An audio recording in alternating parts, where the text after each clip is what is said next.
Hello everyone and welcome back in our YouTube channel exam informer Nitish. आज का जो video है आप सभी लोगों के लिए बहुत महत्वपूर्ण होने वाला है, क्योंकि आज के इस वीडियो में हम लोग कवर करने वाले हैं हिंदी के वे 40 महत्वपूर्ण सवाल, जो कि आप सभी लोगों के एग्जामिनेशन पॉइंट ऑफ व्यू से बहुत महत्वपूर्ण होने वाले हैं। क्योंकि आप सभी लोगों को पता होना चाहिए, बिहार समशिक्षा का जो परीक्षा हुआ था इससे पहले वाला, उसी से रिलेटेड, उसी से बेसिस पर जितने भी प्रश्न बन सकते हैं उसी के सबके मैंने प्रैक्टिस सेट बना दिए हैं। और आज आप सभी लोगों का पहला प्रैक्टिस सेट, इसमें हम लोग 40 क्वेश्चन कवर करने वाले हैं। तो चलिए स्टार्ट करते हैं। आज के सीरीज में हम लोग कवर करेंगे सामान्य हिंदी के अराउंड 40 क्वेश्चन हम लोग करेंगे, जो कि आप सभी लोगों का जो सक्षमता का परीक्षा हुआ था इससे पहले TRE 1 वाला, उसमें से वो क्वेश्चन जो कि इससे रिलेटेड रहेंगे। और बहुत सारे ऐसे क्वेश्चन जो कि मैंने नए इसके अंदर ऐड किए हैं, जो कि आप सभी लोगों के एग्जामिनेशन के पॉइंट ऑफ व्यू से डायरेक्ट कनेक्टेड रहेंगे।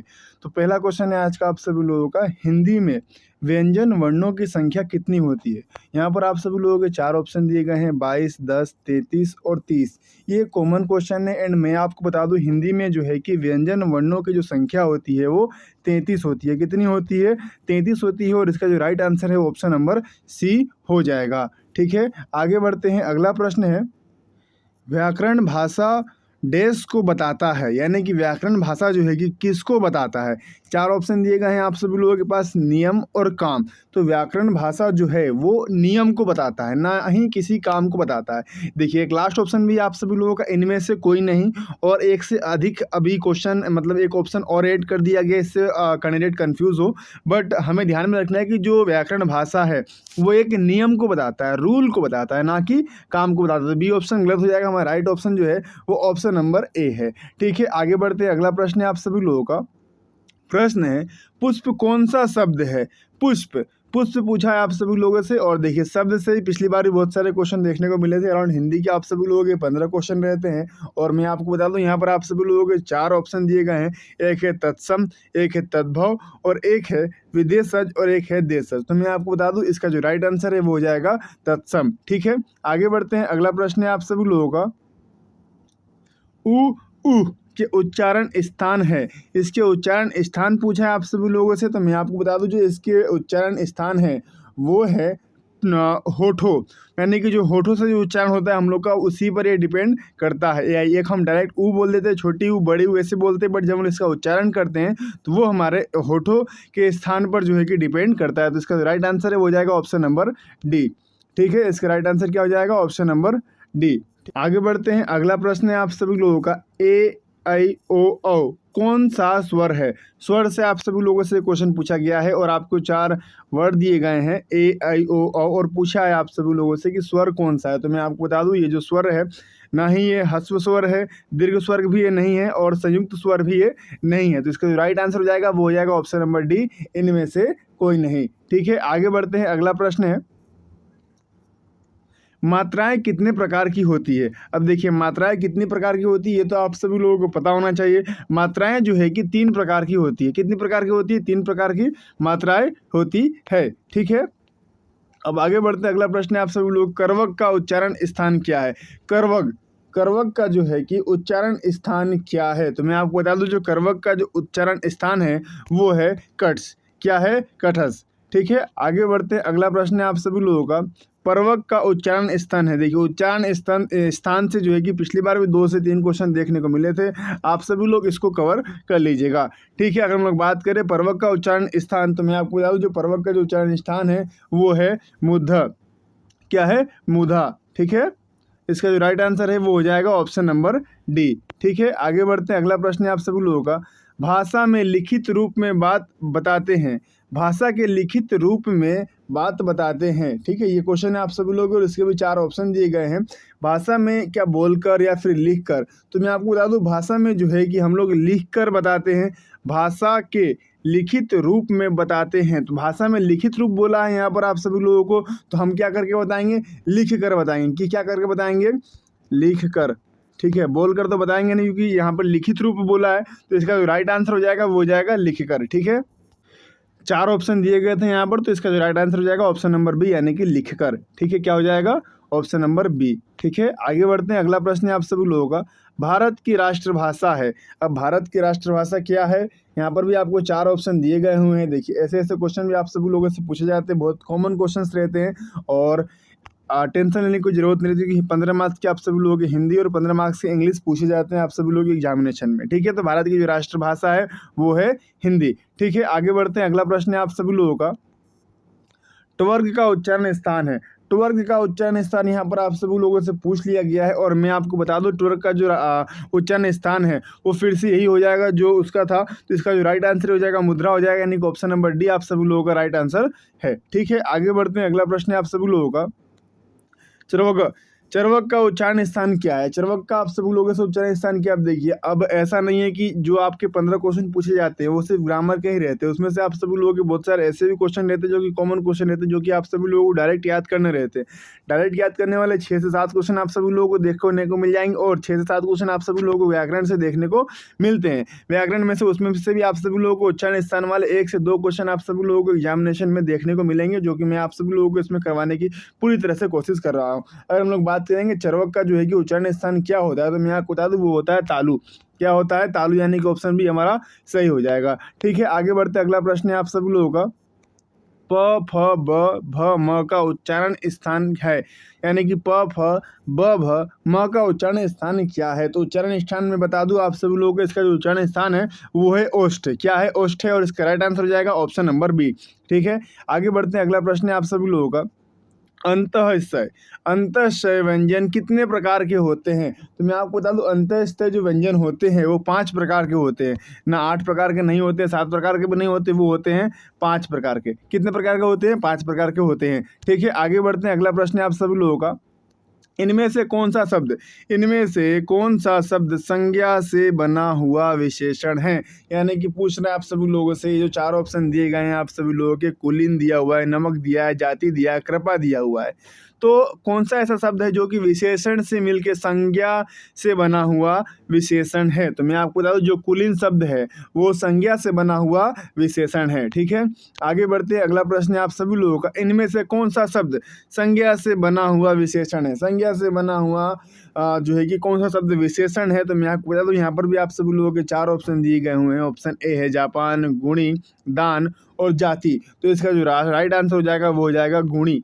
क्या हो जाएगा? गुणी। ठीक है, इसमें हम लोग इस सेट में हम लोग 40 क्वेश्चन करेंगे। जैसा कि देखा जा रहा है कि आप सभी लोग का जो एग्जामिनेशन है 15 मई नहीं तो 20 मई से होने वाला है, उससे पहले भी अगर हो जाता जब तक हम लोग पूरा कंप्लीट कर लेंगे। एक सेट में हम लोग अराउंड 40 क्वेश्चन करेंगे, और डेली आप सभी लोगों के 2 सेट अपलोड हो जाया करेंगे। तो आप सभी लोग इन सारे क्वेश्चन को रिपीट करके याद कर लीजिए, क्योंकि ये सारे वैसे क्वेश्चन है जो कि हर बार पूछे जाते हैं एग्जाम में और हर बार रिपीट होते हैं। इनमें से कौन सा शब्द संज्ञा से बना हुआ विशेषण नहीं है?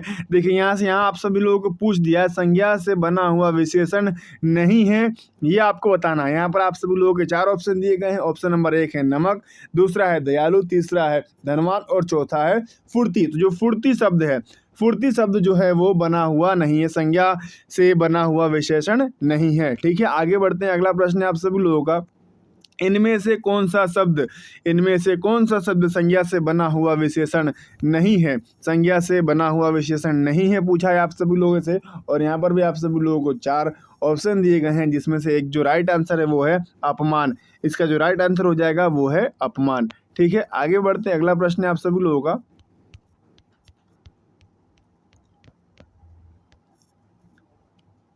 इनमें से कौन सा शब्द संज्ञा से बना हुआ विशेषण है? संज्ञा से बना हुआ विशेषण वाले प्रश्न आपसे खूब पूछे जा रहे हैं इस सेट में, और इसका जो राइट आंसर है वो हो जाएगा इच्छुक। क्या हो जाएगा? इच्छुक। आप सभी लोग भी अपने अपने कॉपी में लिखते हैं कि आप सभी लोगों ने कितने सही किए हैं, और लास्ट में कमेंट सेक्शन में बताना ना भूलिएगा। जीके जीएस की आप सभी लोग की क्लास जारी है, और उसके भी अराउंड 2 से 3 प्रैक्टिस सेट हो चुके हैं, आप सभी लोग उसको भी ज्वाइन कर सकते हैं। अगला प्रश्न है आप सभी लोग का, इनमें से कौन सा शब्द सर्वनाम से बना हुआ विशेषण है? अब देखिए, अब मैं आपको बता दूं जो जनरल बेसिक जो व्याकरण के जो टॉपिक है इससे हर बार क्वेश्चन पूछा जाता है, आपको जो कवर कर लेना है, संज्ञा कवर कर लेना है, उसके बाद सर्वनाम, और उसके बाद विशेषण। यानी कि जितने भी ये बेसिक टॉपिक है इन सभी से क्वेश्चन पूछे जाते, ज़्यादा हार्ड क्वेश्चन नहीं देते। अगर आप सभी लोगों ने इससे पहले वाला एग्जाम दिया होगा तो आप सभी लोगों को अनुभव हो ही गया होगा। ठीक है, अगला प्रश्न है आप सभी लोग, इनमें से कौन सा शब्द सर्वनाम से बना हुआ विशेषण नहीं है? तो मैं आपको बता दूं ये जो शब्द है वो है तेरा। ठीक है, तेरा इसका राइट आंसर हो जाएगा, यानी कि ऑप्शन नंबर डी। आगे बढ़ते अगला प्रश्न है आप सभी लोगों का, इनमें से कौन सा शब्द क्रिया से बना हुआ विशेषण नहीं है? इनमें से कौन सा शब्द क्रिया से बना हुआ विशेषण नहीं है? चालू, समझना, कमाऊं या पठित। तो मैं आपको बता दूं जो समझना शब्द है, जो समझना जो शब्द है वो क्रिया से बना हुआ विशेषण नहीं है। तो इसका जो राइट आंसर है वो ऑप्शन नंबर सी हो जाएगा। ठीक है, आगे बढ़ते हैं। अगला प्रश्न आप सभी लोगों का, इनमें से कौन सा शब्द क्रिया से बना हुआ विशेषण है? क्रिया से बना हुआ विशेषण कौन सा है? वहाँ, यहाँ या कल या आज का?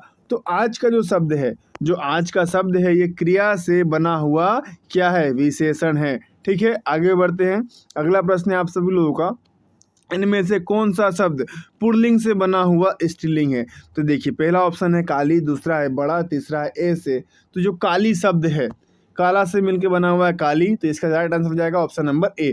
ठीक है, आगे बढ़ते हैं। अगला प्रश्न है आप सभी लोगों का, कौन सा शब्द संस्कृत से तद्भव बनाया गया है? संस्कृत से तद्भव बनाया गया है। तो मैं आपको बता दूं जो बच्चा शब्द है ये संस्कृत से जो है कि तद्भव शब्द बनाया गया है। तो इसका जो राइट आंसर है 24 का वो हो जाएगा ऑप्शन नंबर ए। ठीक है, आगे बढ़ते हैं। अगला प्रश्न है आप सभी लोगों का, कौन सा शब्द गुणवाचक विशेषण है? गुणवाचक विशेषण आप सभी लोगों से पूछा, इसमें गुण के बारे में पता चलता है।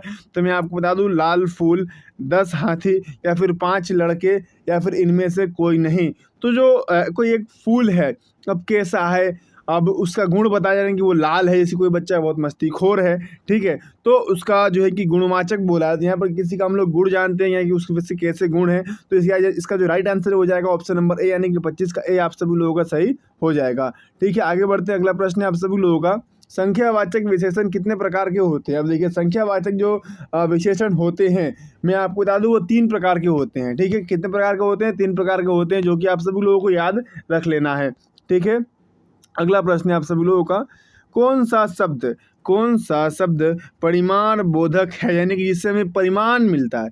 नहीं, अभी जैसे कि गुणवाचक था, गुण का पता चलता था, जैसे अब इसमें पूछा है परिमाण वाचक, तो यहाँ इससे हमें परिमाण मिलेगा। तो 4 ऑप्शन दिए गए हैं, शेर भर दूध, शब्द धन, 4 गज। ठीक है, तो इसका जो राइट आंसर हो जाएगा वो हो जाएगा शेर भर दूध। दूध नापते हैं तो कितना नापे हैं? शेर भर दूध नापे हैं। तो इसका राइट आंसर है वो ऑप्शन नंबर ए हो जाएगा। ठीक है, आगे बढ़ते हैं। अगला प्रश्न है आप सभी लोगों का, प्रयोग की दृष्टि से विशेषण कितने प्रकार के होते हैं? तो भैया प्रयोग की दृष्टि से अगर हम लोग देखें तो विशेषण जो होते हैं 2 प्रकार के होते हैं। कितने प्रकार के होते हैं? 2 प्रकार के होते हैं। देखिए, यहाँ पर आप सभी लोगों को ऑप्शंस भी दिए गए होंगे, जो कि मैं आप सभी लोगों को यहाँ पे दिखा देता हूँ। ये देखिए, 10, 4, इनमें से कोई नहीं, तो 2 प्रकार के होते हैं। राइट आंसर इसका 2 हो जाएगा, यानी कि ऑप्शन नंबर सी। आगे बढ़ते हैं। अगला प्रश्न है आप सभी लोगों का, इनमें से कौन सा विधेय विशेषण है? विधेय विशेषण पूछा है आप सभी लोगों से। तो मेरा लड़का आलसी है, यानी कि वो अपने लड़के के बारे में बता रहे हैं। मेरा लड़का जो है कि कैसा है? आलसी है। तो इसका जो राइट आंसर है वो ऑप्शन नंबर ए हो जाएगा। ठीक है, आगे बढ़ते हैं। अगला प्रश्न है आप सभी लोगों का, इनमें से कौन सा शब्द मूलावस्था है। ठीक है, तो जो 4 ऑप्शन दिए गए हैं आप सभी लोगों से, जैसे कि सुंदर है, लघुत्तम है या फिर प्रियतर है। तो मैं आपको बता दूं इसका जो राइट आंसर है वो जाएगा सुंदर। ठीक है, किसी की अवस्था बता रहा है कि सुंदर है, गोरा है, काला है। ठीक है, आगे बढ़ते हैं। अगला प्रश्न है आप सभी लोगों का, दांत का उच्चारण स्थान क्या है? तो जो दांत का जो उच्चारण स्थान होता है वो नाक होता है। ठीक है, क्या होता है? नाक। आगे बढ़ते हैं। अगला प्रश्न है आप सभी लोगों का, हिंदी में कितने वर्ण हैं? भैया हिंदी में कितने वर्ण होते हैं? तो ये देखिए, याद करने वाला चीज़ है, जो कि एक डायरेक्ट पूछ लिया जाता है, जो कि है 52। हिंदी में 52 वर्ण होते हैं। ठीक है, आगे बढ़ते हैं। अगला प्रश्न है आप सभी लोगों का, हिंदी भाषा का जन्म कहाँ हुआ था? भैया हिंदी भाषा का जन्म, हिंदी बोलते ये तो पता होना चाहिए आप सभी लोगों को। 4 ऑप्शन दिए गए हैं, उत्तर प्रदेश, उत्तर भारत, जम्मू कश्मीर, आंध्र प्रदेश और इनमें से कोई नहीं। तो इसका जो राइट आंसर है वो हो जाएगा उत्तर ए, यानी कि उत्तर भारत में हुआ था। ठीक है, आगे बढ़ते हैं। अगला प्रश्न है आप सभी लोगों का, हिंदी खड़ी बोली किस जिला में बोली जाती है? भैया खड़ी हिंदी किस जिला में बोली जाती है? तो मैं आपको बता दूं वो जो है कि इनमें से किसी भी जिला से, इनमें से सभी। तो मैं आपको बता दूं मेरठ में भी बोली जाती है, रामपुर में भी बोली जाती है और देहरादून में भी बोली जाती है। इसका राइट आंसर हो जाएगा ऑप्शन नंबर डी। ठीक है, आगे बढ़ते हैं। अगला प्रश्न है आप सभी लोगों का, भाषाई आधार पर सर्वप्रथम किस राज्य का गठन हुआ है? तो भाषाई आधार पर जो है कि अगर हम लोग देखें तो आंध्र प्रदेश का गठन हुआ था। किसका गठन हुआ था? आंध्र प्रदेश का। ठीक है, आगे बढ़ते हैं। अगला प्रश्न है आप सब लोगों का, भाषा के कितने रूप होते हैं भैया? तो भाषा के जो है कि 2 रूप होते हैं। कितने रूप होते हैं? 2 रूप होते हैं। अगला प्रश्न है आप सभी लोगों का, कौन सी भाषा इस देश की पुरानी है? कौन सी भाषा इस देश की पुरानी है? तो मैं आपको बता दूं, वो है संस्कृत। संस्कृत भाषा जो है कि पहले से बोली जा रही है। ठीक है, आगे बढ़ते हैं। अगला प्रश्न है, अभी तक हम लोगों ने 37 क्वेश्चन कर लिए हैं और आज के इस सेट में हम लोग अराउंड 40 क्वेश्चन कवर करने वाले हैं। ठीक है, अगला प्रश्न है आप सभी लोगों का, कौन सा भाषा मध्य प्रदेश की प्रमुख भाषा थी? यानी कि पहले थी, अभी नहीं है। तो इसके भी आप सभी लोगों के 4 ऑप्शन दिए गए हुए हैं। एक है मागधी, एक है पोसची और एक है सोरशिनी और एक है उद्गामिनी। तो मैं आपको बता दूं, इसका जो मागधी लैंग्वेज है, मागधी, ये जो है कि इसका राइट आंसर हो जाएगा। और अभी हम बात करें तो मध्य प्रदेश से मलवाड़ी लैंग्वेज बोला जाता है। ठीक है, आगे बढ़ते हैं। अगला प्रश्न है आप सभी लोगों का, मगही किस भाषा की उपबोली है? मगही जो है कि किस भाषा की उपबोली है? तो ये जो मगही जो है राजस्थान में बोली जाती है और इसका राइट आंसर है ऑप्शन नंबर ए हो जाएगा। ठीक है, आगे बढ़ते हैं। अगला प्रश्न है आप सभी लोगों का, निम्न में कौन सी भाषा भारत की प्रथम देश भाषा है? भारत की प्रथम देश भाषा आप सभी लोगों से पूछा गया है, जो कि पाली थी। कौन सी थी? पाली। ठीक है, तो आज के इस सेट में मैंने आप सभी लोगों को अराउंड 40 क्वेश्चंस करवा दिए गए, जो कि आप सभी लोगों के एग्जामिनेशन पॉइंट ऑफ व्यू से बहुत महत्वपूर्ण थे। और मैं आपको बता दूं, इसकी पीडीएफ आप सभी लोगों को टेलीग्राम ग्रुप में प्रोवाइड करवा दी जाएंगे। आप सभी लोग वहां पर ज्वाइन करके वहां से इसकी पीडीएफ डाउनलोड कर सकते हैं। और एग्जामिनेशन के ज़्यादा से ज़्यादा दिन नहीं बचे हुए हैं और जो लोग ज़्यादा दिमाग दौड़ा रहे हैं, यहाँ से वहाँ से पढ़ रहे हैं, मैं उनको कह दूं, क्वेश्चन ज़्यादा आप सभी लोगों से हार्ड पूछे नहीं जाते हैं। और इसके अलावा भी अगर आप सभी लोगों को सेट वगैरह प्रैक्टिस करना है तो आप सभी लोग टेलीग्राम ग्रुप ज्वाइन कर सकते हैं। वहाँ पर डेली इसके सेट प्रैक्टिस करवाए जा रहे हैं। तो मिलते हैं नेक्स्ट क्लास में। क्लास को पूरी तरह से देखिएगा और सभी में शेयर कीजिएगा।